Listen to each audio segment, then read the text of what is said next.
Serious. Former convicts of Reddit, what did happen to pedophiles in prison? I was just in a high-security felony wing of jail waiting for extradition to another state, not in prison at the time. Well, the few that came in were told to go to Seg or get their fricking heads busted every day till they did. The one dude came in and refused to leave, was yelled at, spit on, and threatened until everyone had enough. 3 dudes ran up in his cell and threw him the most vicious beating you can imagine. I remember him crawling out of his cell and the dude pulling him back, and 4 more. I could hear the bones breaking from 20 feet away. He died on the way to the hospital. All the guys that took part were there on murder beefs anyway, so the extra 5 years they got was worth it to them. This was an extreme case as the jail was overpopulated and they tried to sneak the chamas and gen pop, because Seg was full. Everywhere else I was incarcerated they keep the touchers far away from us. How do the rest of the inmates find out a person is a child molester? Do the chamas? New word I learned today. Ever try to lie about what they did in order to be more accepted? I worked in a jail last year as their medical provider. They always know, word gets around fast. Usually the child molester cases are highly publicized. The nurses also always know, and while they will still medically take care of a child molester, they hate them and won't give them what they want. Extra mattress, Tylenol, pain meds, unless absolutely necessary. I think they get asked. Plus, court is usually done with multiple offenders sitting around listening to others' charges. This too. I've been to jail twice. Minor it. Once for shoplifting in my teens. Once for trespassing quite a few years back. Got into an argument with my boss at work and he told me to leave, but I refused. Cops showed up and escorted me out. Anyway, when you go to court they have a ton of people there having their case heard. It's rapid fire. If you've ever been to traffic court it's the same deal. You're one in a long line of people and your charges are read out for everyone to hear. So if you go in, and even one of the other guys at your court hearing go in, word will spread fast. Here in Canada, they are given their own, well, prison basically. They are not put in with the regular people. Kingston Pen used to be the main one in Canada for chamas and other ex-offenders until it closed a couple of years ago. Now they're spread around. Warkworth is near my city, is a medium or low security and has a bunch of ex-offenders. My bunkie used to throw D-sized batteries at M. I was in HDSP for some time due to a drug crime. I ran with the Paisa car. Hispanic non-gang related, cartel members okay. Upon entering while in the fish tank 30 days in your cell with the cellie you see a caseworker who asks you if you want to hit GP, general population, or protective custody. Here you can choose.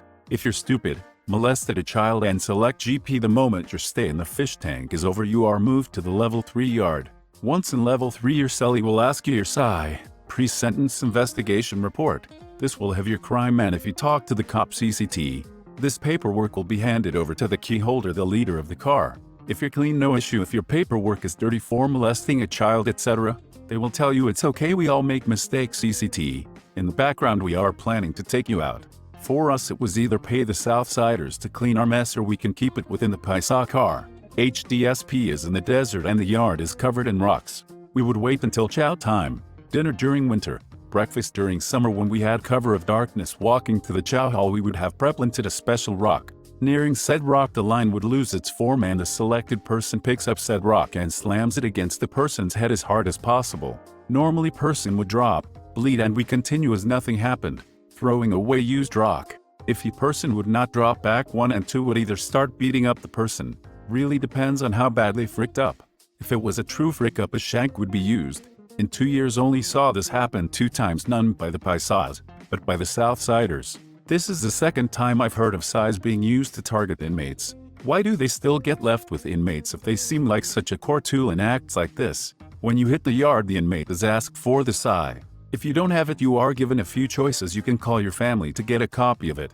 You can request a copy from the law library. Other inmates in your group will make sure you actually submit a request for it. Or you call your lawyer on a prison phone and request it. If you don't get it within 2 weeks of the request you are considered dirty and taken off the yard. Plenty of people used to play off the sorry my lawyer is dragging his feet ECT. I requested it, but he hasn't sent it. It sounds like it would be worth banning size from prisons entirely. You get caught with one in any context. It's a week in solitary, etc. I was in jail last year for drug charges. They put a convicted groper into our unit, because the regular actual charge unit was full or summit. Anyways, I paid someone 2 soups to grope him. We were all watching TV when I hear my nig call my name behind me. He was standing right behind the groper, and reached around him and squeezed it out of his fat tits. This dude jumped out of his seat and everyone laughed. Best soups I ever spent. Best soups I ever spent. Spent 10 months in the Texas prison system for manslaughter. FYI, first offense, and it was an accident, which is why it was a short sentence. They were typically berated and yelled at pretty badly. Most of them that stuck around the Gen Pop dorms were honest and just pervs. She was 16, he was 22. That kind of it. We had one guy, raped both his daughters from 4 on up. Finally, his then 14 years old hid her cell phone and recorded it happening to her younger sister. Spoiler, this is graphic. One night I woke up to pee and my neighbor, bed at my feet. We were in rows, pulled me back down, told me not to go to the bathroom. I'm new to this and don't know any better, and brushed it off. Anyways, 3 guys had the chest stripping down, raping him. At this point all I really saw was blood or it, and then his face. It looked like a sock wrapped around a broomstick shoved sideways in his mouth to keep him quiet. The scary part was the sound. There were 56 men in this dorm. There wasn't enough sound to wake up hardly anyone. All this lasted maybe 1 second and I went back to bed. I didn't sleep that night or the next at all. That man spent the rest of the time I had there with his head down or swinging wildly at anyone who even looked at him wrong. The worst part is most everyone acted like it was normal and I didn't do a damn thing about it. I went with the flow. I lived in the same large, gymnasium-sized room for 5 months with him and could never look at him knowing I didn't help. Prison is hell. People act like it's what they deserve. If our government selects spent 1 week in a prison, we would see reform so fast. I only made it because I was smart. A few well-respected people basically said this guy's not coming back, don't frick with him, and I would build a tattoo gun or radio. Steal from work. Guards never looked twice at me. I still got stabbed, got beaten, and had to hurt a few people. For anyone wondering, I crashed going 14 miles per hour over the limit. 74 in a 60. My best friend didn't have a seatbelt on and flew out when we flipped. I doubt I'll ever be normal and can hardly live with myself some days. I admitted to the EMT to drinking 4 hours prior to the crash. I thought my legs were broken and wanted to be honest before I got pumped full of meds. And even though I knew I was okay to drive and the blood work came back negative, a cop had me saying it on video and I got charged with manslaughter. Apparently screaming sorry at the top of my lungs at my dead friend's body looked bad too, according to my lawyer, and made me look guilty. I signed a plea. The worst part is most everyone acted like it was normal and I didn't do a damn thing about it. I went with the flow. Seriously, Han, what could you have done? Even though it doesn't feel right. Self-preservation is most important most of the time. Your story scares me because of the plea deal. The blood work was good and yet they felt your emotional cries at the scene were enough to even go to trial. Blows my mind. Who benefited from you being charged and going to prison? You? No, you didn't need it? Society? No, you don't endanger us. Keep your head up and work on forgiving yourself. Your story scares me because of the plea deal. The blood work was good and yet they felt your emotional cries at the scene were enough to even go to trial. Blows my mind. Who benefited from you being charged and going to prison? You? No, you didn't need it? Society? No, you don't endanger us. It's the jury's and the prosecutor's ability to spin the situation. We have a right to a jury of our peers, not a right to a jury of reasonable people. Our peers suck. And there are people out there who would look at that as an admission and say, yeah, the fricker is guilty of a crime. They check into PCR, they get the business. Most Chesters I encountered in jails and prisons were older, white guys. There were a few there for sexual relations with girls who were circa 15 when they were 18, and they are generally left alone, as it is a situation many people might find themselves in as an 18-year-old kid. Older dudes do not get that leeway though. They are beaten, extorted, robbed, raped themselves, or killed by the alpha inmates. They really didn't like to kill the guys at the camp I was on, as they are, like I said, older white guys. They typically have money on their books and go to commissary every week. They are an endless source of hygiene products and snacks. I've seen a line of inmates outside of a Chester cell door with a list of items they each want him to order. For his sake, he better hope he's got the money on his books to satisfy all their wants. If he doesn't, it never ended well for him.